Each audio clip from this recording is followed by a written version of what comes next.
Hi, this is Tim of the 1916 Company. Welcome and thanks for logging on. If you love this watch, email me, Team Mosso at the1916company.com for purchase pricing and availability questions concerning this watch.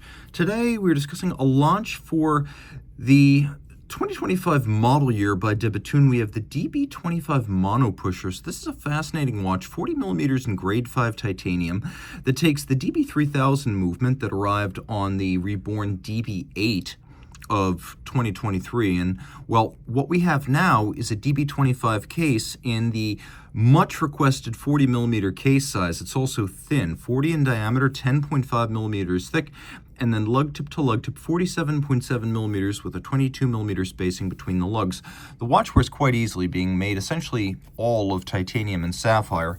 It sits and fits easily, and it's a more modern looking watch than the DB8.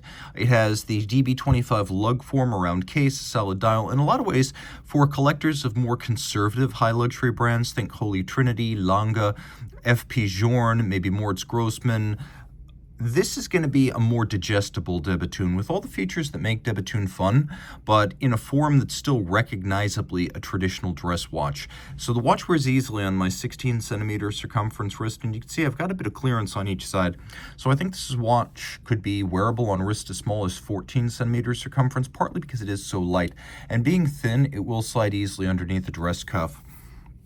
The strap is high grade. I would call it medium blue with a matching monotone blue stitch, large rectangular symmetrical scale alligator leather, always a choice and expensive cut of the beast.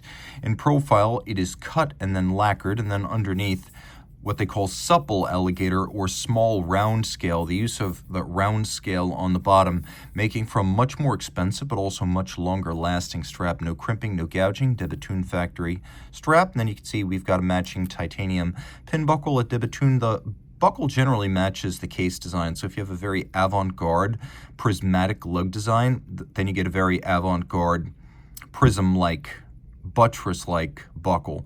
Whereas here, we've got a simple buckle, and we have fixed lugs. We do have a little torpedo tip on the end. That is the last styling vestige of the very first Bethune watch, the DB1 from 2002. And although it's missing on some of the Dream watches and the early DB20 series, it's made an appearance on almost every Bethune wristwatch other than those. We do have a little bit of a flying buttress-like effect, even without the pivoted ergonomic floating lugs here, because you can see it's open and airy and has a little bit of the arch-like quality of the flying buttresses of a Gothic cathedral.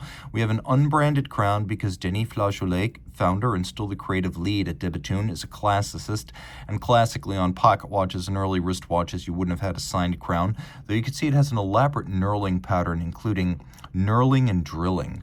The case is all of high polish, grade 5 titanium, which is great because it's hypoallergenic and lighter than steel, but unlike grade 2, the grade 5 stuff is also harder and more scratch resistant than steel. My impression is, other than hard metal, ceramized cases, tegament, or ice hardening, or any of that stuff, the standard case material and finish that is most resistant to showing marks is polished titanium. And the watch, wind it up a little bit so it's running here. The watch includes that polished titanium case, which does a great job of hiding marks. Now the dial, the case, and the movement are all made in-house by Bethune.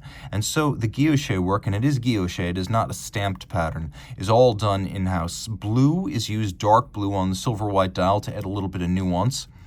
We have what is sometimes called filet sauté, cut outboard of a rosette center. Then if you look very carefully, you can see a sort of clou de Paris on the sub-register, which has a 60-minute scale. So very few 60-minute scale chronographs out there.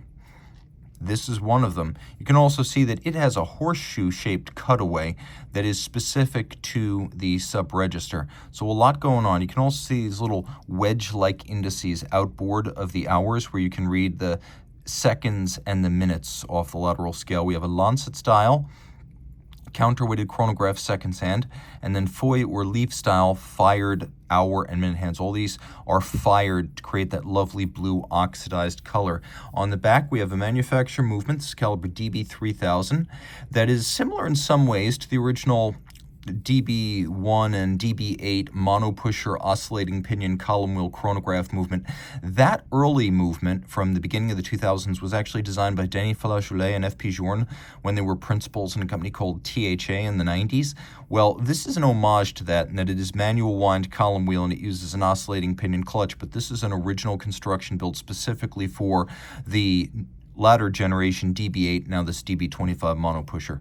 So all of the bridges that are polished are mirror finished. They're steel, they're polished, and then chromium plated to create an absolutely blindingly bright reflection. You can also see that their edges include mirrored bevels that are broad. All screw heads are polished with chamfered slots in circumference. Base plate is media blasted. You can see some of the chronograph components underneath the bridge.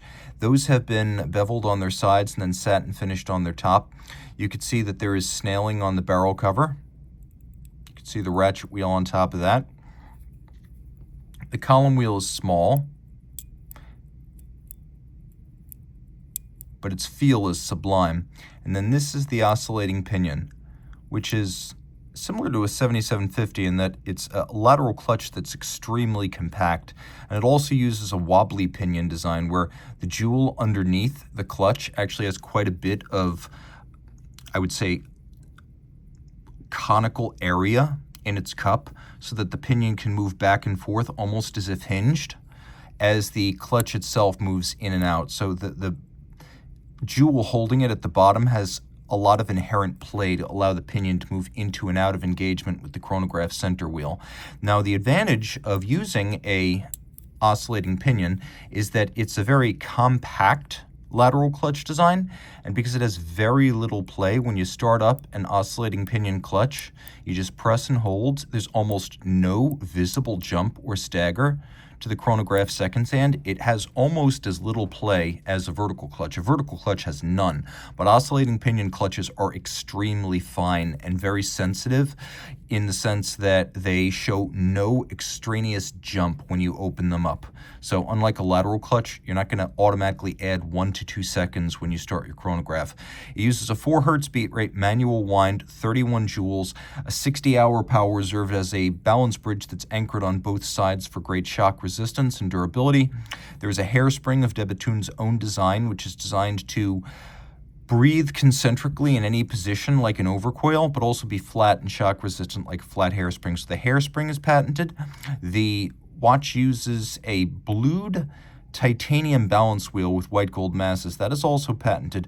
That is designed to minimize the impact of temperature change on timing, minimize the impact of aerodynamic drag on timing, and also maximize the percentage of total mass in the rim of the balance, which is very important. Though difficult to see, a silicon escape wheel of Bethune's own design is in there to reduce the total mass of the train as well as the need for lubrication. And then all of this is 30 meters water resistant. You can see the finishing and the attention to detail is self-evident. This being a 30 millimeter movement, it fills this case beautifully. If you love this watch, reach out to Team Mosso at the 1916company.com for purchase and pricing details.